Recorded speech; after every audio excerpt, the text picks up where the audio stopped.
시청자 여러분 안녕하십니까? BTV 주간 종합 뉴스 시작합니다. 21대 대통령 선거가 확정되면서 차기 대권을 노리는 잠룡들의 출사표가 잇따르고 있습니다. 유정복 인천시장은 중구 자유공원에서 기자회견을 열고 대선 출마를 공식 선언했는데요. 유 시장은 분열과 갈등의 사회를 끝내고 국민 대통합의 새로운 나라를 만들겠다고 강조했습니다. 이정인 기자입니다. 자유공원 메가더 장군 동상 앞에서 기자회견을 연 유정복 인천시장. 1950년 대한민국을 기적적으로 되살린 메가더 장군처럼 이 나라를 위기에서 구하겠다며 대선 출마를 공식 선언했습니다. 제2의 인천 상륙작전으로 위기의 대한민국을 살리고 다시 일어나는 대한민국을 만들겠다고 강조했습니다. 저는 진실과 정의의 입장에서 오직 국민과 국가를 바라보면서 바로 대한민국의 자유의 가치를 회복시켜 나가겠습니다. 진보의 가치가 무엇인지를 분명히 국민들께 알려드리도록 하겠습니다. 개헌의 필요성을 계속 피력해온 유 시장. 오늘날 전국의 불안과 위기는 낡은 헌법 체계가 갖고 있는 문제에서 비롯됐다며 개헌 대통령이 되겠다고 선언했습니다. 분권형 개헌을 통해서 과도한 권력 남용을 막고 진정 국민이 주인이 되는 그런 민주공화국을 다시 만들어야 되는 것이 바로 우리의 시대적 과제입니다. 유 시장은 개혁도 강조했습니다. 시대가 바뀐 만큼 정부개혁, 정치개혁 대프로젝트를 추진해 미래형 정부로 만들겠다고 약속했습니다. 민생 대통령이 되겠다는 포부도 밝혔습니다. 일하지 않는 사람이 실패하는 사회, 일하는 사람이 대우받고 부자 되는 사회를 만들겠다고 약속했습니다. 지금 힘들어하는 국민 너무 많습니다. 저는 이들의 눈물을 닦아주고 싶습니다. 진정으로 이들에게 희망이 되는 날을 만들고 싶습니다. 공식 출마 선언을 시작으로 본격적인 대권 행보에 나선 유 시장. 인천시장직을 유지하며 국민의힘 대선 후보 경선에 참여할 계획입니다. 한편 유 시장은 지난 1994년 김포군수로 정계에 입문했고 국회의원 3선, 농림수산식품부 장관, 안전행정부 장관 등을 두루 거쳤습니다. BTV 뉴스 이정입니다. 중앙과 국회에 집중된 권한을 지방으로 이양하는 개헌이 필요하다는 목소리가 높아지고 있습니다. 지역 균형 발전과 국민 통합을 위해선 지방 분권형 개헌이 시급하다는 건데요. 인천 시민사회단체들은 개헌 추진을 위해 대국민 캠페인과 서명운동을 벌이기로 했습니다. 특히 정치권이 적극 나서야 한다며 대선 공약으로 채택할 것을 촉구했습니다. 이정인 기자입니다. 국제공항과 항만이 있는 인천. 하지만 중앙정부 소유로 인천시는 경영과 개발 사업에 참여할 수 없습니다. 이 때문에 지역 실정에 맞는 정책을 추진하기도 어렵습니다. 중앙정부와 국회에 쏠려 있는 권한을 지방정부로 옮기는 개헌이 시급하다는 지적이 나오는 이유입니다. 인천의 50여 개 시민사회 단체들은 개헌이 시급하다며 정치권이 나서줄 것을 촉구했습니다. 특히 제왕적 대통령제와 국회 입법 독주의 폐단으로 정치 갈등이 크다며 개헌 논의는 국민 통합의 마지막 보루라고 강조했습니다. 극단적 정치 양극화를 극복하고 국민 통합을 이룰 수 있는 국민이 주도하는 개헌의 논의를 시작할 때입니다. 정치권이 당리당략만을 쫓는 권력구조 개편이 아니라 개인의 자유와 민주주의 정상화, 지방분권 실현 등을 위한 개헌 논의를 펼쳐야 할 때입니다. 시민사회단체들은 앞으로 개헌 추진을 위해 다양한 활동을 펼칠 예정입니다. 정치권과 협약을 맺고 기관, 단체, 시민들과 함께 대국민 캠페인을 진행합니다. 또 국민 주도의 지방분권형 헌법 개정안을 마련하고 대선 후보들에게는 공약으로 채택할 것을 요구할 계획입니다. 지방 분권형 개헌의 의지를 담아야 된다. 그래야 지방자치 시대가 30년이 넘었지만 아직도 예산적인 부분 그리고 또 입법적인 부분에 독립이 이루어져 있지 않기 때문에 시민운동본부는 국민 대다수가 개헌을 원하고 있다면서 개헌을 위한 여야 합의가 무엇보다 중요하다고 강조했습니다. BTV 뉴스 이정입니다. 인천 영종도에는 지은 지 1년이 넘었는데 주민들이 입주를 못하고 있는 한 아파트 단지가 있습니다. 송영길 전 인천시장 때 추진한 누구나 집인데요. 복잡했던 문제들이 하나둘 풀리면서 4월 중순부터 입주가 시작될 것으로 보입니다. 이재호 기자의 보도입니다. 내 집을 눈앞에 두고 텐트 살이를 해야 했던 영종도 누구나 집 입주자들. 시행사의 부도로 공사 대금을 받지 못한 시공사가 아파트 건물에 유치권을 행사하면서 입주자들은 1년 넘게 노숙 생활을 해왔습니다. 단지 정문 앞에 줄지어 서 있던 텐트는 최근 말끔히 사라졌습니다. 주민들이 돈을 모아 공사 대금의 일부를 갚자 시공사가 유치권을 해제하면서 입주가 가능해졌기 때문입니다. 이제 누구나 집 입주까진 마지막 단계만 남아 있습니다. 유치권이 해제된 후 주택도시보증공사의 보증까지 받은 상태라 중구청에 임대주택 공급 신고만 마치면 입주를 시작할 수 있습니다. 신고를 접수한 중구가 입주자 모집 공고를 내는 기간은 약 일주일. 이를 감안하면 빠르면 오는 14일부터 입주가 시작될 것으로 보입니다. 입주를 하기 시키기 위해서 우리 또 조합원들의 지금 되게 아픈 분들이 많기 때문에 이런 것들을 살펴봐 주시고 뒤에서 어떻게든 일이 될 수 있도록 도와주신 분들이 많이 계셔요. 그래서 이 자리를 빌어서 관계기관 여러분들 도와주신 분들한테 감사의 말씀을 좀 전달해 드리고 싶습니다.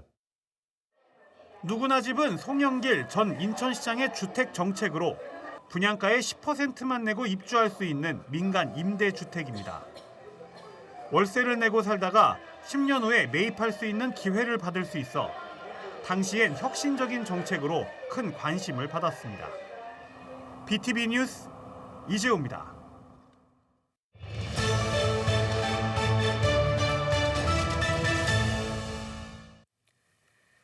지난 2월 인천 소청도에서는 뇌출혈로 쓰러진 70대 남성이 숨지는 사고가 발생했습니다. 당시 환자를 이송하는 데는 5시간 반 정도가 걸렸는데요. 오늘은 헬기 아니면 답이 없는 옹진군 섬 지역의 응급환자 이송 문제를 짚어보도록 하겠습니다. 먼저 최대 6시간이 걸리는 백령도 일대 응급환자 이송 체계를 살펴보겠습니다. 이재호 기자의 보도입니다. 지난 2월 21일 인천 소청도. 이른 아침 외출을 하고 돌아온 70대 남성 A씨가 뇌출혈로 쓰러졌습니다. 먼저 A씨는 선박을 통해 백령도에 있는 백령병원으로 옮겨졌습니다. 백령병원까지 가는데 걸린 시간은 1시간 27분. 이후 소방헬기를 통해 육지로 이송을 결정하기까지 30분이 걸렸고 헬기는 A씨가 쓰러진 지 3시간 47분 만에 백령병원에 도착했습니다. 5시간 28분을 걸려 육지에 있는 종합병원으로 옮겨진 A씨는 골든타임을 놓쳐 숨지고 말았습니다. 이게 헬기로 이상을 했기 때문에 이 정도밖에는 소요가 안 된 거지, 기상 상황에 따라서 예를 들어서 선박으로 해경정이다, 어업지도선이다 이런 선박편을 이용해서 이송했을 때는 그거보다 훨씬 더 걸립니다. 서해 끝에 있는 백령과 대청, 소청도는 헬기 아니면 선박으로 환자를 육지로 이송해야 합니다. 문제는 헬기 이송도 3시간 이상이 걸리다 보니 응급 환자가 발생하면 답이 없다는 것. 그나마 백령병원이 있는 백령도에선 바로 헬기 이송이 가능하지만 대청과 소청도의 경우 배를 타고 백령병원까지 가야 해 1시간에서 2시간 정도가 더 걸립니다. 결국 대청이나 소청에서 발생한 응급 환자는 육지로 이송되기까지 최대 6시간이 소요된다는 계산이 나옵니다. 이에 대청과 소청 지역에선 백령병원을 거쳐야 하는 현 이송 체계가 개선돼야 한다는 지적이 나오고 있습니다. 대청과 소청도에 있는 군 헬기장을 통해 바로 헬기 이송이 이루어져야 한다는 겁니다. 소청, 대청, 백령의 그 헬기장이 전부 다 군 소유입니다. 그래서 제가 그 군부대랑 협력을 요청했고요. 이거에 대해서 적극적으로 협력을 해주시겠다는 답변을 받았습니다. 한편 지난해 대청과 소청도에선 45명의 환자가 육지로 이송됐는데 이 중 단 한 명만이 백령도를 거치지 않고 헬기를 이용한 것으로 나타났습니다. BTV 뉴스 이재호입니다. 이처럼 서해 5도를 비롯한 섬들이 곳곳에 분포해 있는 인천에서는 섬에서 발생하는 응급 환자들을 골든타임 내에 빠르게 이송하는 게 매우 중요합니다. 하지만 기상 상황이 나쁘거나 북방 한계선 인근인 경우 헬기 투입이 쉽지가 않은데요. 인천 소방본부와 국군 의무사령부가 손을 잡고 도서 지역에서 발생한 응급 환자 이송에 군 헬기를 투입하기로 했습니다. 이어서 구혜희 기자가 보도합니다. 소방 헬기가 거센 바람을 일으키며 만이산 정상으로 서서히 접근합니다. 대원들은 낙상 환자를 응급 처치하고 이송을 기다립니다. 지난해 12월 29일 만이산 정상 인근에서 낙상 환자가 발생해 소방 헬기에 구조됐습니다. 다행히 생명에 지장은 없었지만 긴급히 이송하지 않았다면 더 큰 치료를 받아야 했습니다. 이처럼 소방 헬기가 응급 환자를 이송할 수 있는 경우 빠른 응급 처치가 가능하지만 서해 5도와 강화군 부속 섬의 경우 얘기가 달라집니다. 군사 경계선과 가까운 데다 기상이 악화되면 소방 헬기는 출동이 어렵기 때문입니다. 인천 소방본부가 강화군과 서북도서 지역의 응급 의료 이송 체계를 강화하기 위해 국군 의무사령부와 업무 협약을 체결했습니다. 국군 의무사령부가 경기도 용인에 보유하고 있는 메디온 헬기를 투입하는 겁니다. 응급 환자에게 빠른 이송, 즉 골든타임 확보는 매우 중요합니다. 결국 얼마나 빠르게 환자를 병원에 이송하고 적절한 처치를 받게 하느냐가 예후를 좌우하게 됩니다. 그래서 골든타임 확보는 응급의료의 핵심이라고 할 수 있습니다. 협약 체결 직후 지난달 27일 백령도에서 발생한 응급 환자를 메디온이 긴급 이송했습니다. 당시 강풍주의보가 발효돼 소방 헬기는 출동할 수 없었던 상황 때문에 군 헬기 투입은 필수였습니다. 인천 소방본부는 전국 최초로 군과 업무 협약을 맺음으로써 도서 지역 응급 환자의 골든타임을 지킬 수 있을 것으로 기대하고 있습니다. 핫라인을 통해 군 헬기를 보다 신속하게 요청하고 활용할 수 있는 체계적인 협력 기반이 마련되었어요. 무엇보다도 이런 체계는 응급 환자의 골든타임을 지키는 데 큰 도움이 될 것으로 기대하고 있습니다. 인천 소방본부와는 별도로 소방청도 국군 의무사령부와 이러한 업무 협약을 맺을 예정이어서 전국 도서 지역 응급 환자 발생 시 군 헬기가 적극 활용될 전망입니다. BTV 뉴스 구혜입니다.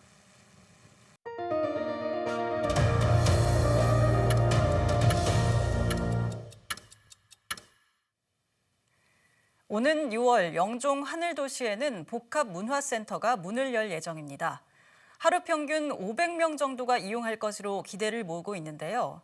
시설 규모에 비해 주차장이 턱없이 부족해 큰 혼잡이 예상된다는 우려가 나오고 있습니다. 이재호 기자의 보도입니다. 오는 6월 개관을 앞두고 있는 영종 복합문화센터.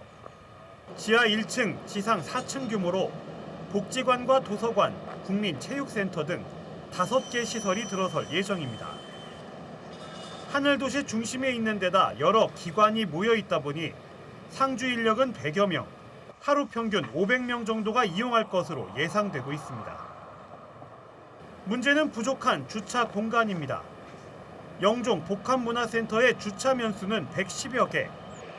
직원들이 쓰기에도 수가 부족하다 보니 인근 주민들은 벌써부터 일대 혼잡을 걱정하고 있습니다. 주차 면수가 110대밖에 안 되면은 이용객분들까지 해서 너무 적지 않을까 싶거든요, 제 생각에는. 주정차라든가 불법으로 하시는 분들이라든가 아니면 이제 아파트에다가 무단으로 주차하시는 분들이 좀 계시지 않을까 싶은 생각이 좀 많이 걱정이 되네요. 네. 지역에선 센터 개관 전에 대책이 마련돼야 한다는 요구가 커지고 있습니다.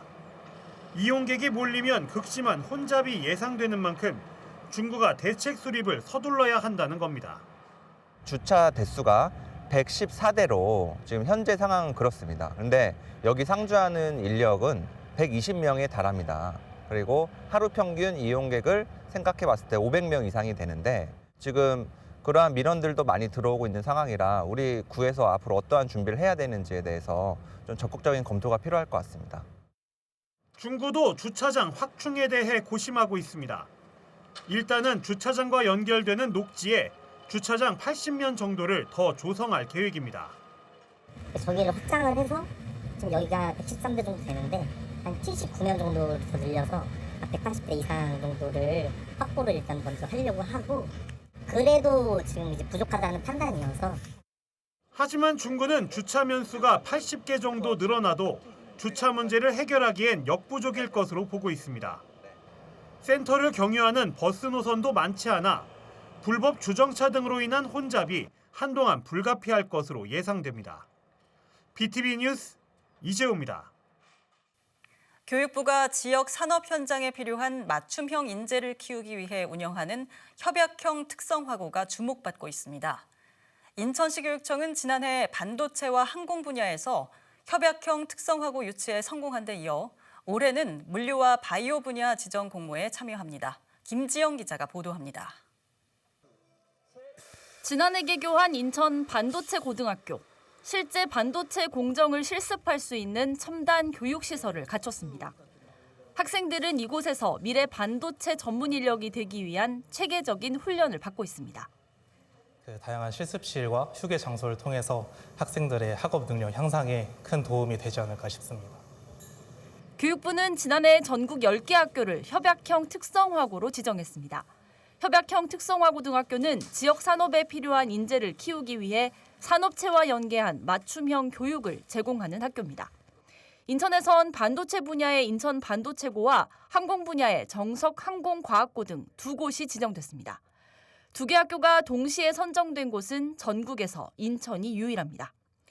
이 학교에는 향후 5년간 최대 45억 원의 예산이 지원되며 지역사회와 연계하는 다양한 프로그램을 운영하게 됩니다. 인천시 교육청은 올해도 협약형 특성화고 지정 공모에 참여합니다. 신청 대상은 영종국제물류고와 인천 바이오과학고 두 곳. 물류와 바이오 분야 역시 인천의 전략산업으로 꼽히는 분야입니다. 시교육청은 최근 벤처기업, 유관기관 등과 업무 협약을 맺고 특성화고 졸업생들의 취업 연계 기반도 다지고 있습니다. 인천시 의회도 지역산업 맞춤형 인재 양성에 힘을 보태고 있습니다. 인천에 있는 아이들을 키우고 양성해서 인천의 그 기업에 이바지할 수 있는 그런 여건으로 키우겠다는 그런 어떤 사명감을 갖고 있다고 하면 지자체도 그다음에 각 기업들도 함께 노력해야 되는 것이 맞다고 생각이 됩니다. 인천시 교육청은 이달 말까지 교육부에 신청서를 제출할 예정이며 올해 협약형 특성화고는 6월 중 최종 선정될 예정입니다. BTV 뉴스 김지영입니다. 물고기가 가장 많이 잡히는 시기인 성어기에 접어들면서 불법 조업을 하는 중국 어선들이 우리 해경에 속속 적발되고 있습니다. 단속을 강화하고 있지만 해가 지날수록 늘어나는 추세여서 심각한 상황입니다. 구혜희 기자가 취재했습니다. 해경이 어둠을 뚫고 중국 어선 한 척을 바짝 추격합니다. 해경의 정선 명령에도 멈추지 않자 직접 진압대원들이 선내로 진입합니다. 진압대원 6명 승선 완료 조타실 진입 중에 있어. 해경의 명령에도 철문을 걸어 잠근 채 도주를 지속합니다. 동원된 장비로 철문을 강제 개방하고 조타실에 진입했지만 저항을 멈추지 않습니다. 지금 성내파는 지금 저항 중에 있어요. 지난 3일 옹진군 백령도 서쪽 약 46km 해상에서 불법 조업을 하던 중국 어선 두 척이 해경에 적발됐습니다. 이번에 납포된 어선들은 100톤급, 80톤급의 유자망 철선. 이들은 철문을 이중으로 덧대고 단속망을 피해가려 한 것으로 확인됐습니다. 봄철 성어기를 맞아 중국 어선들의 불법 조업이 끊이지 않고 있습니다. 불법 조업을 일삼는 중국 어선들은 어린 물고기까지 모두 잡아들여 어족 자원을 황폐하게 만드는 것으로 유명합니다. 해경은 특별 단속을 통해 중국 어선을 납포하거나 퇴거 조치를 하고 있지만 해마다 불법 조업은 반복되고 있습니다. 지난 2022년 8척의 중국 어선이 납포됐지만 그 다음 해엔 14척이나 우리 해경에 납포됐고 증가 추세로 돌아서더니 올해에는 벌써 3척이나 납포됐습니다. 해경은 특히 검거되지 않으려 이중으로 철문을 덧대거나 어선에 장애물을 설치해 해경의 진입을 막는 등 수법이 다양해지고 있다고 설명합니다. 해경은 앞으로 해군을 비롯한 유관기관과 협력해 불법 조업 중국 어선에 강력 대응하겠다고 밝혔습니다. BTV 뉴스 구혜입니다. 지난 1994년 개관한 인천문화예술회관이 31년 만에 대대적인 리모델링을 끝내고 다시 개관했습니다. 소공연장은 다채로운 조명 설비를 갖춰 무대 연출의 폭을 넓혔고 전시 공간도 현대적인 감각으로 탈바꿈했는데요. 이번 사업의 핵심인 대공연장 공사는 오는 10월 중 마무리될 예정입니다. 보도에 김지영 기자입니다. 최근 리모델링 공사를 마친 인천문화예술회관 소공연장입니다. 무대뿐 아니라 객석까지 조명 설비를 갖추고 대형 모니터가 설치돼 공연 연출의 폭을 한층 넓혔습니다. 전시 공간도 세 단장을 마쳤습니다.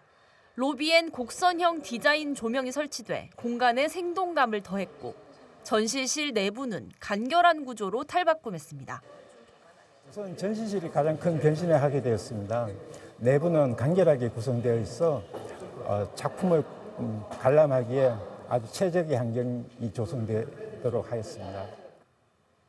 현재 전시실에선 재개관 기념 전시 시간의 조각전이 열리고 있습니다. 1994년 4월 8일 개관해 올해로 31주년을 맞이한 인천문화예술회관. 총 4개 섹션으로 구성된 이번 전시에선 시립예술단을 중심으로 지난 31년간의 인천 공공예술 변천사를 조명합니다. 1966년 열린 인천 시립교향악단 창단음악회를 포함해 5개 시립예술단의 주요 발자취도 한눈에 확인할 수 있습니다. 공공예술의 흐름들을 확인할 수 있는 자리가 되고 이런 부분들을 통해서 인천이 가지고 있는 문화적인 자산과 자부심을 얻는 자리가 되었으면 좋겠습니다. 소공연장과 전시실을 시작으로 순차적인 재개관에 들어간 인천문화예술회관. 오는 18일엔 인천시립교향악단의 재개관 기념 공연이 소공연장에서 열릴 예정입니다. 또 전시실은 오는 27일까지 개막 전시를 마친 뒤 다음 달부턴 지역 시민을 대상으로 한 대관 전시가 이어집니다. 대공연장은 오는 8월까지 건축 공사를 마무리한 뒤 10월 중 정식 개관할 예정입니다. 시설 개선을 마친 인천문화예술회관이 지역 문화 인프라로서 어떤 역할을 하게 될지 기대가 모이고 있습니다. BTV 뉴스 김지영입니다. 이번 주 준비한 소식은 여기까지입니다. 이상으로 BTV 주간 종합 뉴스를 마칩니다. 시청해주신 여러분 고맙습니다.